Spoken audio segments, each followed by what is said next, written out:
Welcome to the Neighborhood News Network. I'm your host, Kevin Frazier, reporting to you from Foghorn Brewing right here on Balboa. And as always, we're bringing you the news and the brews closest to you.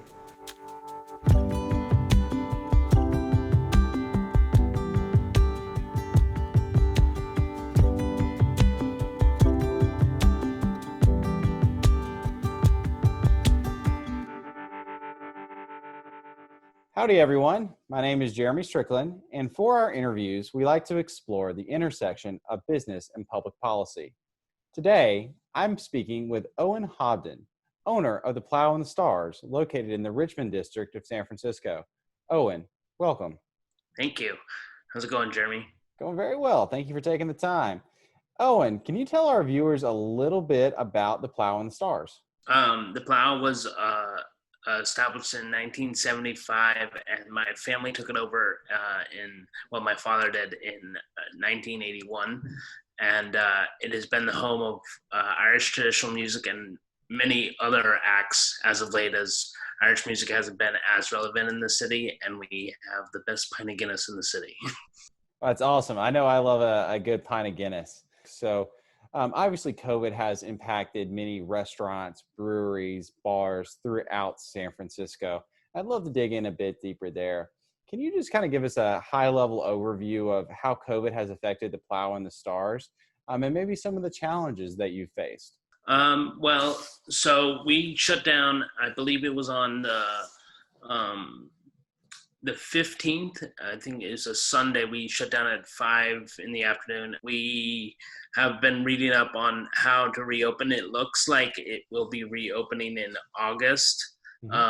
There's definitely opportunities for selling beverages on the sidewalk and stuff like that, but I know there's permits and stuff that we've read up on, and it doesn't look as feasible for us to reopen and still keep running the business, like making a profit or making it financial responsible for us to be able to do that. Right now we're selling these t-shirts, Plow and the Stars t-shirts online, and we've got a lot of support from the community for that. We're seeing what we have to do to the bar to be able to reopen, and what it is we're going to be allowed, how many people are going to be allowed in the bar, and that sort of thing. If you email me, it is my email address is Malone, MALONESF7 @gmail.com, and you can email me the size and the color. We have blue, green, and black t-shirts, and sizes vary between small and extra large, and sometimes we have double XL, but at the moment it depends on what stock we have in those and how long the order will take to be refilled, because sometimes we have to order new shirts. Awesome. And how much does each shirt go for? $30. Great. And that includes shipping. Awesome. Well, that's a great looking shirt. So I'd love to dig in a bit deeper about some of the COVID situation and how you've adapted to it. Owen, I would love to understand how, and I think you alluded to this a bit earlier, have you taken advantage of any of this regulatory relief? And if it is financially possible for you, have you been able to explore, selling beers in a takeout mode or on the street? We have explored it, and I shouldn't say explored. We have looked into doing something like that. However, it doesn't make financial sense, because we'd have to restart some stuff that we're not currently using because we're shut down. That's really interesting. So I know a lot of the other bars and breweries in the area have begun to pair their alcohol beverage choices with basically food. So I would love to understand, is that something that you've thought about, is, bringing in either outside food or opening the kitchen to talk about maybe an alcohol and food pairing? We've thought about that, but again, it's something that we just haven't put both feet in and figured that we're probably not going to do. We're just fixing up the bar and, getting it clean and ready for post-COVID. So August 15th is when San Francisco enters phase 3 of its reopening. I would love for you to tell us a little bit more, maybe dive a little bit deeper into some of the preparations and changes that you're making to your bar in preparation of that August 15th date. We haven't started it yet, but we're gonna have. I believe you're gonna have to have dividers at the bar. I do know some places already, restaurants that have started with that, and I believe we're gonna have to have a window along the bar or dividers. Um, but again, I don't know. So It sounds like that, the city has been pretty prescriptive in some of the public policy that it's issued. How feasible is it for you as a small business owner to put up like a plexiglass shield in between bar stools? I know you said you've only begun to start to explore that, but that seems like that would be a worry to me. What are your thoughts? oh, it definitely is. I mean that's another thing of like getting ready to, if we were to be getting ready to like reopen now for sidewalk stuff, what we would have to do to be able to serve. That's just a whole bunch of stuff that we have to really look into. I think we have to navigate waters by ourselves. I do think the city has, put stuff out there, but nobody really knows the correct next step, I think, is the feeling that I get. But I do feel like they want us to succeed in reopening, but I don't know if they know the correct way that would help us succeed. So let's lighten things up a bit and move on to a fun segment that we'd like to do with some of our brewery, restaurant, and bar owners. I'm going to name a typical pub food, and I want you to give me the perfect beverage pairing. All right, let's do it. Cool. Buffalo wings. I think I'm more of when it comes to beer, I would be a lager drinker. So I would say a nice pint of Stella. All right. Next one. Mac and cheese. I'd say a pint of Guinness. It's a solid call. You can never go wrong with that. All right. An all-American cheeseburger. Pint of 805. All right. Why 805? Why 805? Yeah.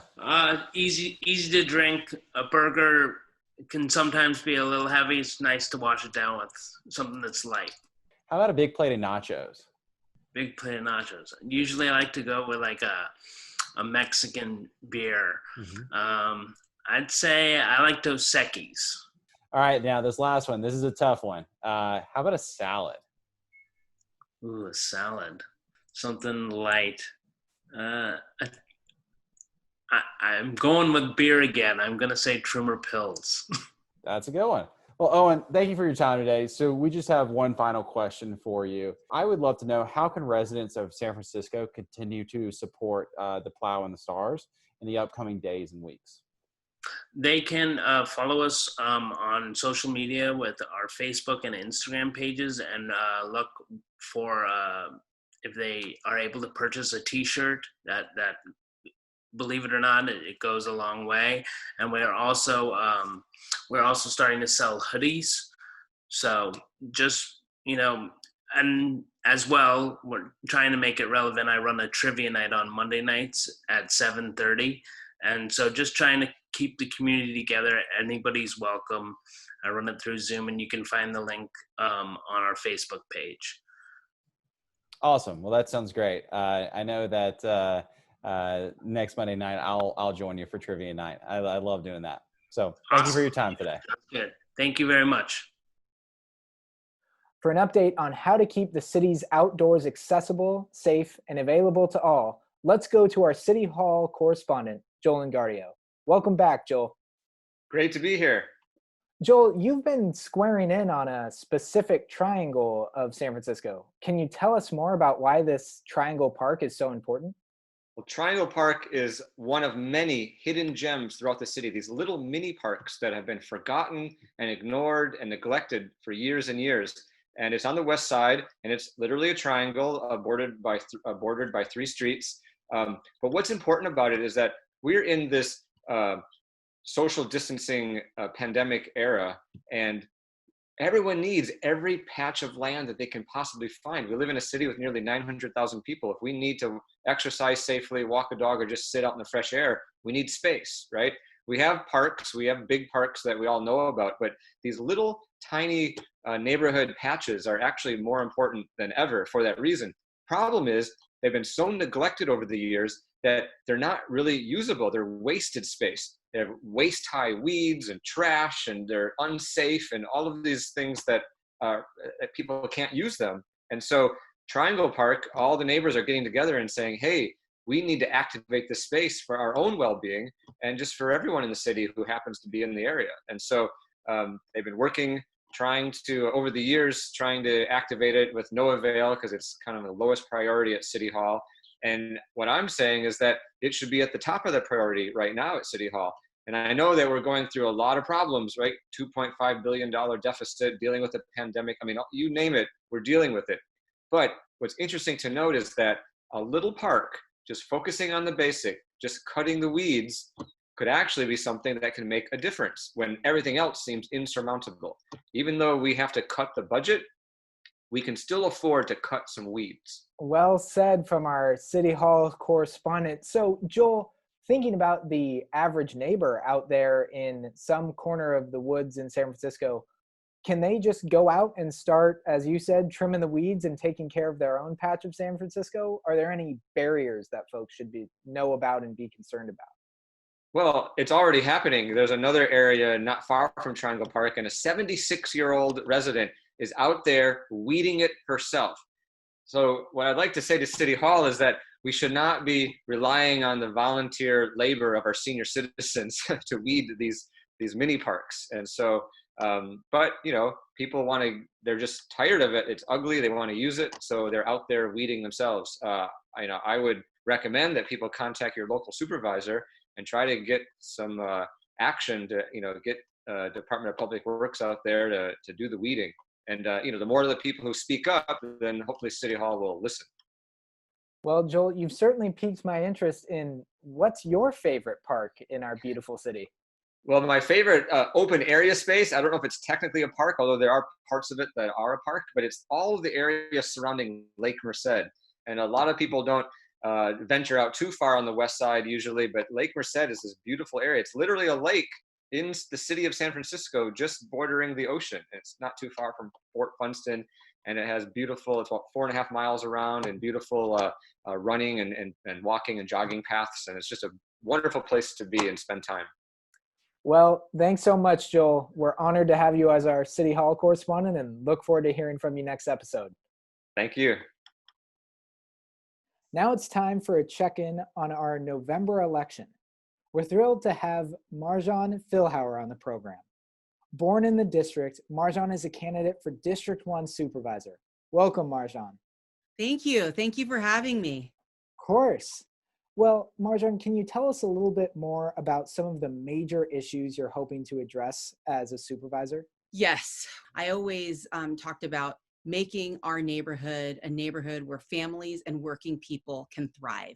And right now, I'm just not really seeing a path to that. And I think there are a host of issues that we face every single day as residents that are at the forefront. That includes homelessness, safe, clean streets, our local economy, transportation issues. I think homelessness, number one issue, not just in the city, but in our neighborhood, because the issue around homelessness is inextricably linked to housing and job training and the economy, mental health, especially in light of what's happening with this pandemic, where, no one thought we would be here. And outside of a pandemic, major issues around homelessness, housing, transportation, safe, clean streets, right?